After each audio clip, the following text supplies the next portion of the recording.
Shengong's wives come to the grove to lament about the loss of their farmlands and the fear that they may die of starvation. Shengong allows Quengong alone to enter the grove, and he assures her, if the fawn wishes to wrestle with the gods, he must know how tough his belt is. This is a clear indication that the battle is not that of Shengong, but that of the gods and the ancestors of the land. Consequently, the fawn is fighting a lost battle. Even women know that unmeritorious people like Kibanya have been honored by the fawn, but she regrets that her husband's loyal services have not been compensated. Shengong cannot pay respect to people who only respect palm wine and food. Shengong questions the importance of a title if it has to be bought, and mocks at such behavior because it only enriches the fawn. Shengong does not only fancy being in a land where everyone is a title holder, because it can be bought with goats and fowls. The once revered red feather has now lost its value, and it can be conferred on Tom, Dick, and Harry.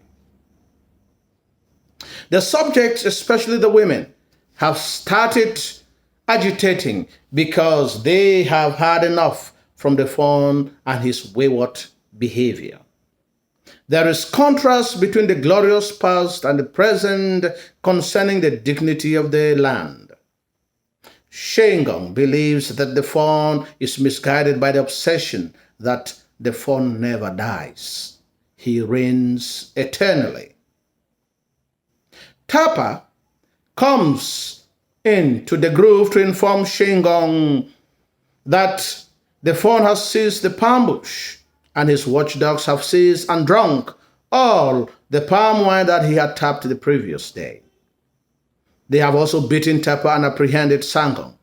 They have tied him to a tree, whipped him copiously like an animal to the point that he can barely walk.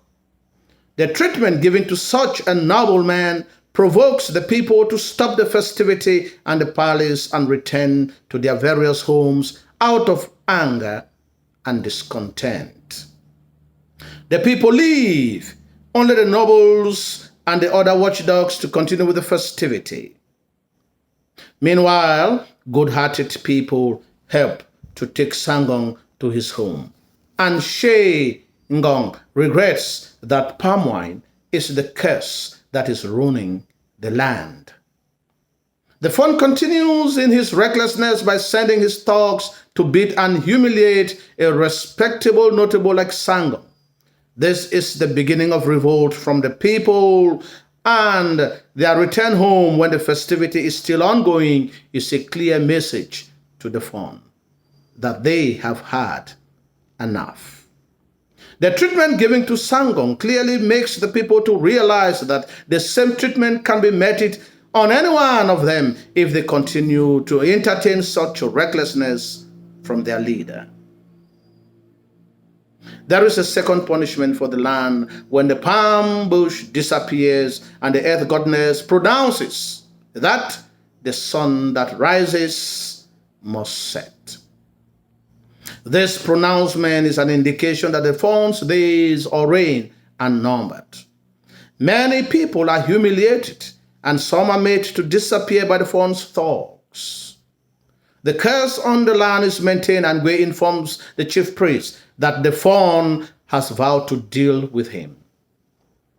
Although he is part of the fawn's entourage, he thinks that the fawn is mad. His father's wives and farmlands had been seized by the fawn, and when his father goes to the palace to demand his possessions, he was never seen again. He later on reveals that people who disappear are taken to the bad bush called Epang, where they are killed on orders of Mfomi Nyam and Mfomi Eleme. The fawn's subjects are killed simply because they see differently from the point of view of the fawn. You must note that people support the fund not out of loyalty, but out of fear of the unknown. The fund's atrocities are exposed, highlighting man's inhumanity, and the chief priest wishes that people should rise up to the occasion. Shengon accuses Gui of taking the easier path of licking the oil dropping from the fawn's finger as he eats chicken. Sarcastically, he tells him, while he and his notables stuff their bellies with chunks of meat, you dive for the bones. Gui has no choice because he is just one of the few who can raise their voices, and he fears for the unknown of what may happen to his life. Shengon sends Kibaranko to get wine from the palace for incantation. Tapa puts on the mask of Kibaranko, and he is empowered by the gods and the ancestors of the land, but Ngwengong is afraid of the devastation that it may cause at the palace, because the Kibaranko has no restrainers. The incantations continue in the grove, demanding strength and wisdom from the ancestors to bring the land back to the right path. The Kibaranko causes havoc in the palace as the phone falls. It splits the throne into two and shatters everything in the courtyard.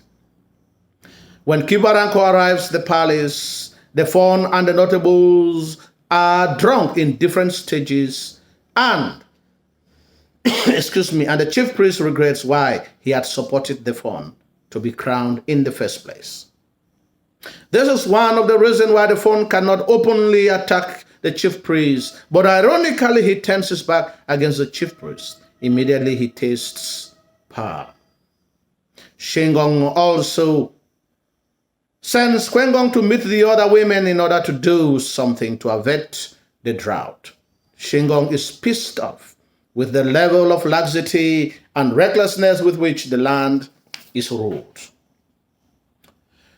Take note of the change in the attitude of the fawn. Immediately he tastes power, to indicate the negative effect of power on leaders. It is also a common phenomenon for leaders to turn their backs against the very people who have brought them to power. This is a very common phenomenon in African politics, where comrades who have carried somebody and many countries to independence, the leaders turn against them and embrace new people who are able to say simply yes and who don't have the voice to oppose them whenever they do things which go wrong.